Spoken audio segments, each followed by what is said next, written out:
Hello everybody and welcome back to Woo, your weekly Universal news and updates where I go over everything that's happened at Universal Studios Orlando Resort weekly. And tons of stuff is happening this week, including the ending of Halloween Horror Nights and more Christmas decorations going up. So let's take a look into it.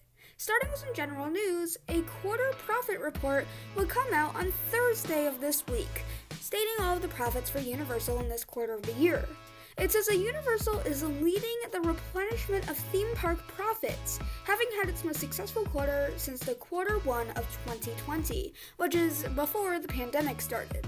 Now, we don't have any specific numbers, however, it's obviously that Universal is doing pretty good, so it's good for them. Thursday would also be the final complimentary team member night of Halloween Horror Nights. Inclement weather, meaning tornado warnings and heavy rain, would strike Universal on Thursday.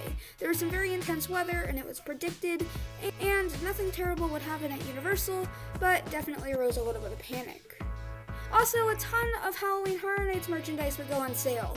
All of this will be gone by the time that this video is out, I believe. However, it's all on sale and it's very cheap.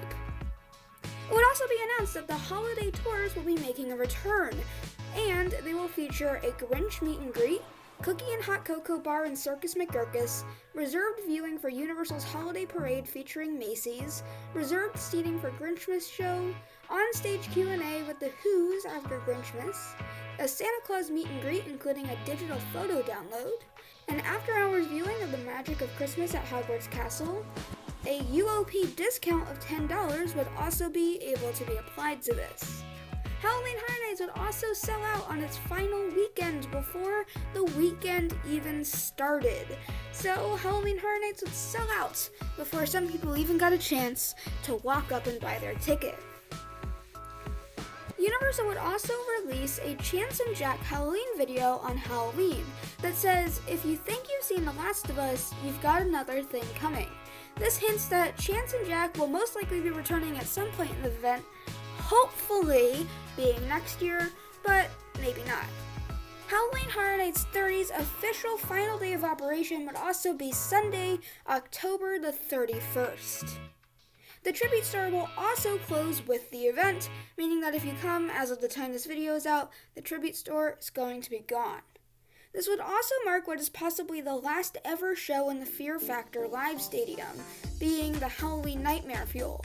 Most likely, because Fear Factor was announced to be closed, they're going to demolish the stadium after this and open an attraction that nobody really knows anything about at the moment.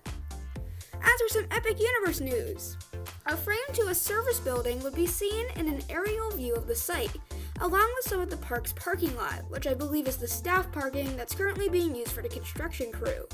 Also, some draining would be done on the site, meaning that the construction of some of the actual park might start soon. Into the parks in City Walk, the bus ramp has been closed and is being completely redone and demolished. Don't really know why, but it is.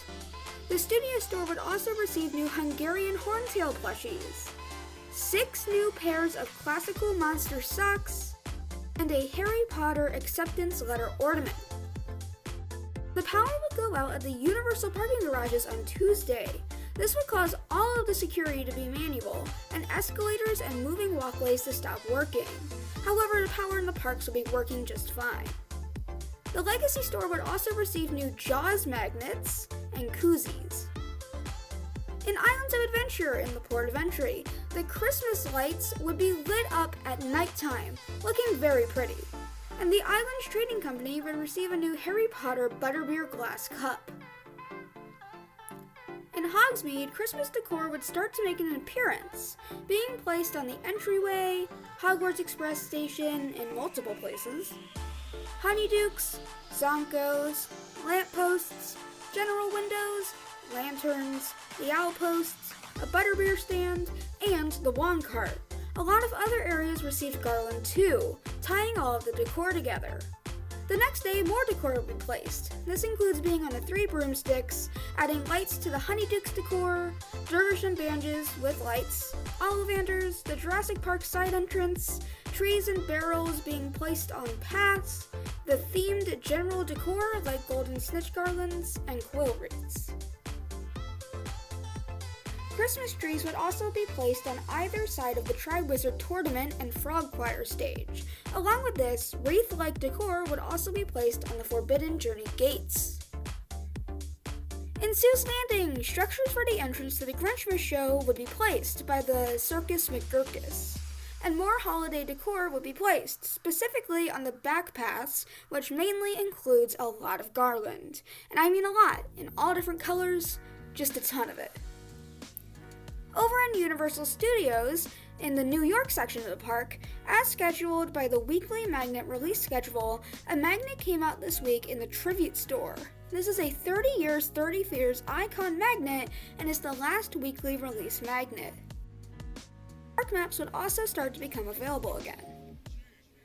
A deal where a cartoon drawing of you can be put in what is assumed is a new Christmas tribute store for Earl the Squirrel's Hall of Fame, which also implies that Earl the Squirrel is back, would be started.